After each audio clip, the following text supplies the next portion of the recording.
Fulbert est journaliste de formation. Contre toute attente, en décembre dernier, il décide de se lancer dans la transformation du cacao en chocolat. Un chocolat made in Côte d'Ivoire à base de produits bio pour inviter les populations ivoiriennes à consommer le chocolat local. J'ai lancé un appel pour dire comme ça que si les Ivoiriens se mettaient ensemble pour transformer le cacao qui est le produit, son produit phare. Et c'est comme ça est né l'Ivoirien de chocolaterie avec un appel à fond. De Bonoa à Abidjan, où se trouve l'unité de transformation, Fulbert produit en moyenne 10 kg de chocolat par jour. À Bonoa, nous achetons les fèves, les fèves brutes avec les coopératives de producteurs et nous les torréfions. Quand on torréfie, on a ça parce que ça, ce sont des fèves que nous travaillons aussi qui sont torréfiées. Donc on a les fèves torréfiées. Après la torréfaction, nous passons au broyage. La particularité de ce chocolat local, la diversité de ses saveurs. Aujourd'hui, Fulbert, en plus des autres saveurs, propose un chocolat au gingembre. La transformation dure 10 à 15 minutes. Nous avons décidé de travailler et de donner un goût particulier et une façon, un savoir-faire à l'ivoirienne. Nous utilisons plus des produits locaux. C'est aussi une façon à nous de réinventer, sinon de donner un aspect ivoirien au chocolat. Cette étape terminée, le chocolat est transféré en salle d'emballage. Nous avons moulé le chocolat, donc il dit du chocolat noir et du gingembre. Nous moulons avec ce qu'on appelle des moules et on en a plusieurs. Et donc on a mis aussi à l'intérieur. Donc on a déjà démoulé aussi du chocolat que vous voyez avec au niveau de la salle d'emballage. Une fois l'emballage terminé, le chocolat est ensuite vendu sur le marché à 2000 francs CFA le sachet de 100 grammes. Il commercialise pour la seule boutique de Cocody environ 50 sachets par jour, soit plus de 2 millions de francs CFA le mois. Quand un produit arrive ici, on est tout heureux. Pourquoi? Parce que au final, on a vu que à partir du chocolat, on a pu ajouter autre chose. Comme un peu de coco ou un peu de gingembre ou un peu de petit cola ou un peu de piment. Ce chocolat local, apprécié par les Ivoiriens, est un produit qui sort de l'ordinaire selon certains clients. C'est du chocolat local et je préfère plus ce chocolat-là qui contient du petit cola qui fait beaucoup de bien aux hommes. Je viens régulièrement ici consommer le chocolat parce que c'est du chocolat qui est très bon, qui est fait par un Ivoirien et il faut vraiment faire la promotion des produits faits en Côte d'Ivoire. À l'occasion de la Journée mondiale du cacao et du chocolat, célébrée chaque 1er octobre, le chocolatier invite les populations à consommer le chocolat local. C'est réjouissant de savoir qu'il y a une journée qui est consacrée au secteur du cacao et du chocolat. C'est au travers des difficultés qu'est née l'Ivoirienne de chocolaterie. On veut pallier ces difficultés en transformant sur place et en consommant sur place. Tout comme Fulbert, Emmanuel a fait de la transformation du cacao sa spécialité. Il transforme le cacao en beurre, en chocolat et en savon.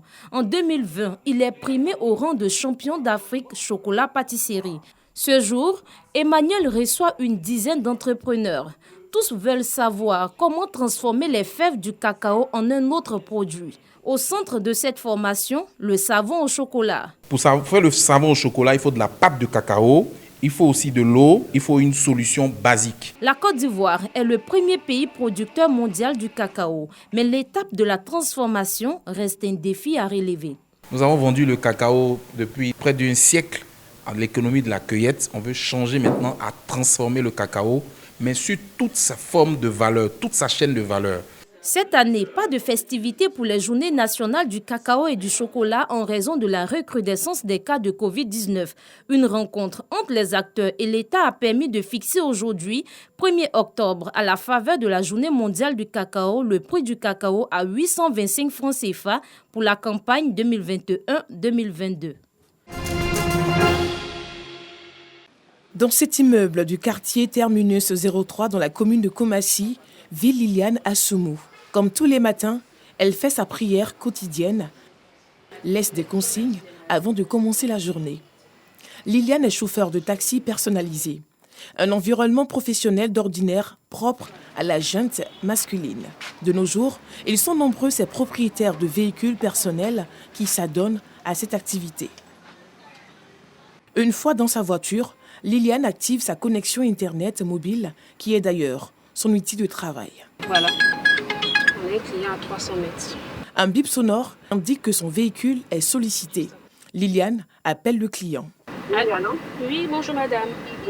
Vous avez commandé un taxi? L'indication exacte du lieu de rendez-vous prend souvent du temps. Cette situation est très fréquente. Vous êtes où pour que je puisse venir à vous? Voilà, dépassez un peu la station en venant. Voilà. Mais c'est que je suis à l'adresse indiquée alors. La conductrice d'une trentaine d'années retrouve finalement sa cliente. Cette dernière accepte qu'on tourne avec elle. Durant le trajet, elle nous livre ses impressions. Ça m'a beaucoup fait plaisir. Quelle n'a pas été ma surprise de voir qu'effectivement c'était une femme et je me dis bravo. L'Afrique commence à comprendre et moi je suis toute fière de la voir. Et si je pouvais surtout voir de plus en plus de femmes au bout du téléphone m'appeler, je vous attends madame pour votre course, ce serait génial. Certains clients laissent des pourboires, souvent très conséquents, comme nous l'explique Liliane. Il m'a remis un billet de 10 000 francs. Il dit que c'est juste pour m'encourager parce qu'il est impressionné. Et lorsqu'on est arrivé à destination, il a payé en plus de cela le coût du trajet. Une fois arrivée à destination, la cliente doit noter Liliane, le fameux principe des étoiles. Si elle est satisfaite du service rendu, la note de 5 étoiles sera la bienvenue. Et Liliane obtient les 5 étoiles. Le trajet coûtera 1000 francs CFA, une facture très basse selon nous, mais pas pour le kilométrage intégré au GPS. C'est l'application qui fixe directement le prix. Lorsque le client met le lieu, sa destination, ça calcule directement en fonction du kilométrage et ça lui donne le prix. Liliane nous donne quelques éclaircies, d'une part, sur la perception et même la réaction des passagers et d'autre part, sur la nécessité d'avoir à tout moment la connexion Internet qui participe à la précision des indications du GPS. Ils sont rassurés parce qu'ils disent que les femmes font beaucoup plus attention lorsqu'elles sont au volant parce qu'elles ont peur. Il faut avoir un bon réseau, voilà, qui passe dans tous les lieux, qui ne se plante pas à tout moment. Liliane nous expose les difficultés auxquelles elle fait face. Plusieurs fois, le GPS m'a envoyé il me demande de tourner à droite et il y a la lagune de l'autre côté. Voilà, donc plusieurs fois, ce sont des choses qui arrivent. Donc quand c'est comme ça, on essaie de tourner et puis essayer de trouver, ça nous réoriente sur un autre itinéraire. Il y a certains clients, quand ils appellent, ils te demandent, sans même te dire bonjour, oui, le véhicule est climatisé, non? S'il n'y a pas climatisé, ce n'est pas la peine que tu viennes. Il y a des clients aussi qui montent, ils ne disent pas bonjour, ils sont assis. Madame, s'il vous plaît, vous pouvez diminuer la musique, quelles sont ces manières, tout ça. Il y a des clients vraiment désagréables. 12h30, c'est l'heure de la pause. Notre hôte nous conduit à sa source de motivation. Son époux, avec qui elle déjeune tous les midis pratiquement. Généralement, je fais tout dans le secteur à midi, entre 11h45 midi, parce que c'est un peu comme une coutume pour lui. On se rencontre, on mange, ça me motive davantage, ça me galvanise avec ses encouragements et tout. Mais ce n'est pas chaque jour. Après le déjeuner, la journée reprend de plus belle. Et une fois la nuit tombée, Liliane retrouve les siens aux environs de 21h. Fatiguée mais satisfaite. La journée a été bonne. À son arrivée, pas d'accueil des enfants parce qu'endormis. Mais son amoureux, lui, comble ce vide. Lorsque je rentre, c'est quelques rares fois je les trouve éveillés pour leur faire un petit bisou. Ce sont les risques du métier. On fait avec. Le couple parle du bien fondé de cette activité, au point où l'époux s'y adonne à cœur joie les week-ends. Ma femme fait l'activité et par moment il faut aller voir la réalité du terrain. C'est pour ça que les samedis, souvent, je prends la relève, voilà, pour voir comment l'activité se comporte. Certes, un métier juteux, mais que Liliane devra abandonner à un moment donné. Elle va devoir arrêter parce qu'elle ne va pas éterniser dans l'activité.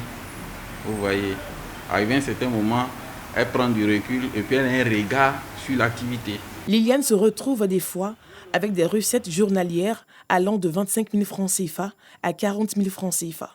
À long et à court terme, Liliane Assoumou, infatigable entreprenante, vise grand. Je me donne 6 mois pour voir peut-être, si Dieu le veut, Dieu voulant, voilà, m'acquérir 2 autres véhicules. Et là, c'est parce qu'il y a 3 mois, je ne maîtrise pas correctement le terrain. Mais je pense que dans 2 ou 3 mois, c'est pour ça que je me suis donné un objectif à court terme. Voilà, dans 2 ou 3 mois, ça sera encore plus. Le rêve de Liliane, voir les femmes de plus en plus indépendantes.